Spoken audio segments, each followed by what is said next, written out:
Assalamualaikum semuanya, jumpa lagi di PAU ya, podcastnya Aufa dan Bulan. Oke, pada kesempatan kali ini kita akan ngebahas bukan lagi dunia hewan ya, setelah kemarin ikan terus Ikan bosan, terus, cuy. bosan. Nah sekarang aku akan bertanya ke Mbak Wulan gitu. Jadi kenapa sih kalau kita habis bangun tidur gitu ya, kan kita tidur dulu baru bangun ya, benar ya? Iya kan? Nah pas bangun tidur itu merasa pusing. Iya. Apa cuma aku aja? Iya, saya juga gitu. Biasanya kadang kalau kita tidur, biasanya kalau sore gitu ya. Tahu-tahu kalau bangun tuh aku ada di mana gitu, kayak ini jam berapa? Ini udah beda hari apa Terus belum? agak pusing gitu. Jadi Iya, agak pusing. harus di tempat tidur dulu beberapa saat baru bisa go out gitu ya, Iya, kemana. Nah itu ada penyebabnya apa? Ya udah memang gitu aja. Ya, jadi memang banyak orang mengalami hal kayak gini ya, tapi ini banyak. banyak. Ya walaupun nggak semua. Nggak semua, tapi sebagian besar juga Oke. pernah mengalami hal itu. Itu normal-normal aja sih, tapi yang penting durasinya nggak lama kayak gitu loh. Durasinya sebentar, biasanya butuh beberapa menit terus akan normal lagi. Oh, berarti yang normal itu beberapa menit. Iya. Kalau udah sampai berjam-jam ya berarti harus segera periksa ke dokter Iya, gitu ya. berarti memang ada yang tidak normal dalam tubuhnya kayak gitu. Nah, yang nyebabin ini kayak gini apa? Nah, pusing atau bingung ya, pusing dan bingung itu muncul tuh kenapa? Karena kita kan sebenarnya butuh proses ya. Nah, dari yang tadinya kan kita capek banget, terus kita akhirnya kan tidur, kehilangan kesadaran, habis itu mengembalikan kesadaran itu. Sebenarnya itu bisa berlangsung dengan cepat, tapi ada kalanya butuh waktu yang agak lama. Nah, agak lamanya itu karena apa? Biasanya terjadi kalau kita mengalami dehidrasi. Oh, berarti kalau sebelum tidur minumku kurang, otomatis nanti kemungkinan sangat besar setelah bangun tidur saya akan pusing. Iya, lebih pusing daripada kalau kita cukup minum air gitu. Nah, dehidrasi itu sebabnya macam-macam ya, nggak cuman karena kita kurang minum aja. Apalagi misalnya nih kita mau tidur di tempat yang panas gitu misalnya. Jadi saat kita tidur keringetan. Oh, jadi walaupun misalkan nih sama-sama kita minumnya 1 liter, tapi aku di tempat yang lebih panas, kamu yang dingin, sejuk berarti gitu. aku bisa lebih dehidrasi daripada kamu, walaupun itu posisinya tidur. Iya, meskipun itu tidur, tapi kan suhu di ruangan juga mempengaruhi kan. Kalau terlalu panas kan, kalau tubuh terlalu panas dia akan mengeluarkan air. Nah, air itu dalam bentuk keringat. Keringat itu membawa panas dari dalam tubuh supaya kita nggak kepanasan kayak gitu. Nah, airnya dari dalam tubuh itu sehingga jadi kurang. Jadinya kan darahnya mengental. Kalau darahnya mengental, otomatis peredaran darah itu tidak lancar, ya kan? Ya benar. Kalau tidak lancar, padahal darah itu membawa apa? Oksigen Ya, dan sari-sari makanan. Apa sari-sari sih? makanan, betul. Iya kan, bener kan? Ya. Dan kesadaran itu kan berarti saraf kan, atau otak kan, dimana otak itu kan butuh oksigen, butuh nutrisi kayak gitu. Kalau darahnya kental, otomatis asupan ke otak kan kurang, jadi kita kesadarannya tuh kurang. Itu ya tadi berarti alasan pertama bisa jadi karena kita dehidrasi. Iya. Ada alasan lain nggak selain dehidrasi tadi? Bisa juga karena posisi.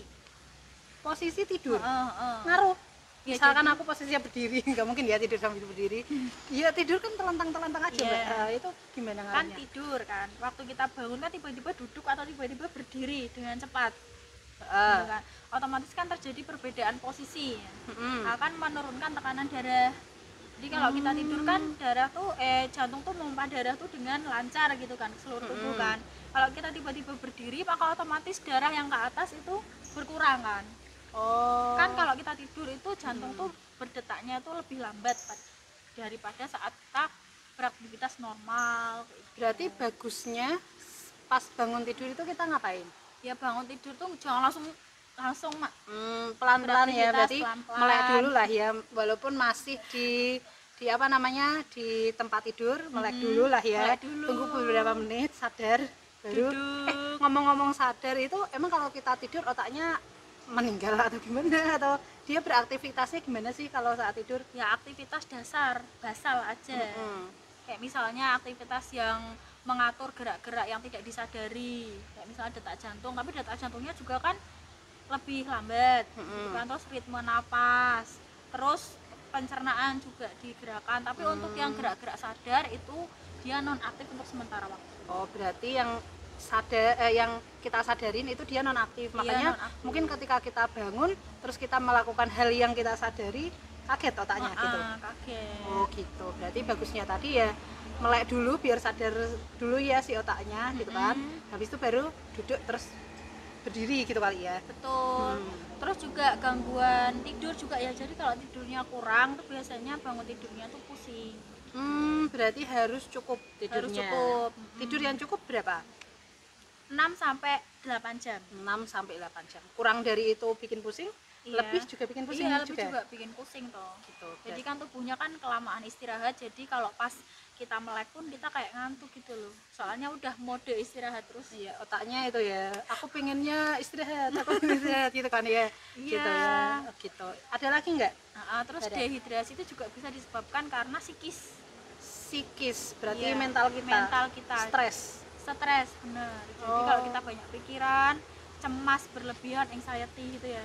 Anxiety berlebihan. Jadi jangan terlalu banyak pikiran ya. Kalau mau tidur tuh los aja. Jadi permasalahan itu ya udah kita udah berusaha terus Selesaiin saat itu juga. selesaiin nanti kalau bangun tidur lagi gitu. gitu. Kalau tidur udah Aku lupain. aku kira ya udah lupain, besok lagi nggak usah dipikirin gitu maksudnya. Iya. Ya usah dipikirin, dikerjain aja gitu kan, dilakuin Iya. aja. Nggak boleh banyak pikiran ya. Udah. Heeh. Ada lagi nggak sebabnya selain itu semua? Nah, tapi ternyata tuh presentase orang dewasa yang mengalami pusing atau bingung saat bangun tidur itu lebih kecil daripada anak kecil. Oh, jadi kalau semakin orang itu semakin tua ya, semakin tua, semakin dewasa itu berarti dia makin enggak mudah Bingung. pusing Makin setelah nggak mudah pusing. tidur dibandingkan anak-anak. Kenapa? Iya. Ada pengaruhnya nggak? Mungkin kalau anak kecil masih kurang ini atau itu enggak ada? Enggak. Oh, ya. Pokoknya kalau ketika penelitian ternyata masih Masih banyakan banyak. Makanya kadang anak kecil kan kalau bangun tidur tuh suka rewel, ya nggak sih, kayak nangis gitu. Bukan yang bayi banget ya. Kalau bayi kan mungkin menangisnya karena hal lain juga, misal karena lapar atau pingin buang air dan sebagainya. Jadi kalau anak-anak itu mungkin rewel karena ya tadi ya baru bangun kaget gitu kan. Di mana ini? Gimana aku diculik gitu kan ya. Iya kan ya. Iya. Oh gitu. Jadi rewel itu ya kita harus mungkin sebagai orang tua ya, siapa yang sudah jadi orang tua gitu ya. Nggak tahu ya. Kita berdua belum jadi orang tua. Belum. Orang tua dari anak didik bisa. Nah, itu kalau rewel ya nggak masalah ya, mungkin bisa jadi karena tadi kaget. Kaget. Ada nggak sih cara mencegah si ini biar kita nggak terlalu pusing ya misalkan ketika bangun gitu? Ya itu tadi yang pertama, biasakan untuk minum air putih ya saat mau tidur. Minum air putih Sebelum dulu. tidur. Sebelum tidur. Tapi kemarin aku pernah lihat Nana itu bangun tidur tiba-tiba minum doang tertidur lagi. Itu ngaruh nggak ya? Apa orang Jepang kayak gitu ya? Nggak tahu ya, mungkin ya bisa jadi ya. Tapi Jadi- ya nggak apa-apa sih. Iya, jadi dia bangun hanya untuk minum tertidur lagi gitu loh. Atau mungkin merasa dehidrasi Iya tinggi. kan kadang kita ngerasa ya di tengah malam tuh kayak aduh haus banget, tapi kadang kalau mau minum kok jauh gitu ya. Makanya biasakan untuk menyiapkan botol air putih di dekat tempat tidur. Jadi kalau sewaktu aku dehidrasi nggak telat, nggak terlambat. Iya, gitu ya. Oke, itu. Udah Terus sarannya yang sama kedua, dua. yang kedua, Yang kedua. yang kedua jangan stres ya, jangan panik, jangan anxious, jangan Boleh stres tapi overthinking. jangan banyak-banyak ya. Setiap orang pasti stres dong. Ada beban pikiran pasti. Tapi jangan banyak-banyak. Stresnya di manage ya, stres manajemennya Ya, berarti ditingkatkan. stresnya kalau ini Senin aja, ini Selasa gitu ya.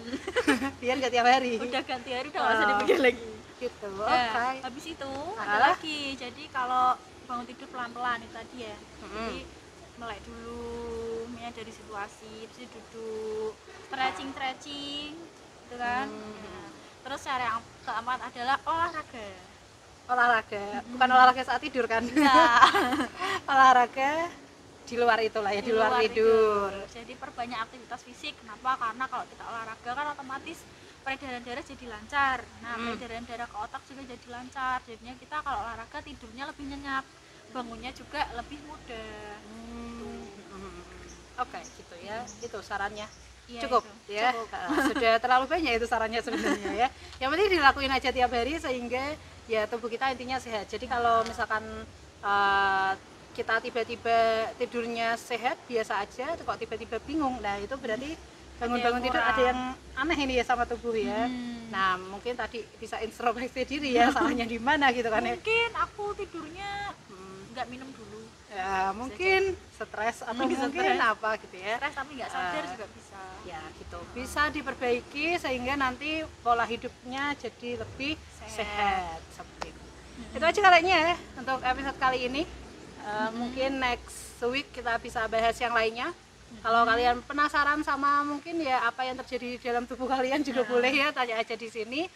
So stay tune terus di channelnya Aufa. Jangan lupa subscribe, like, and comment. See you next time. Assalamualaikum. Dadah.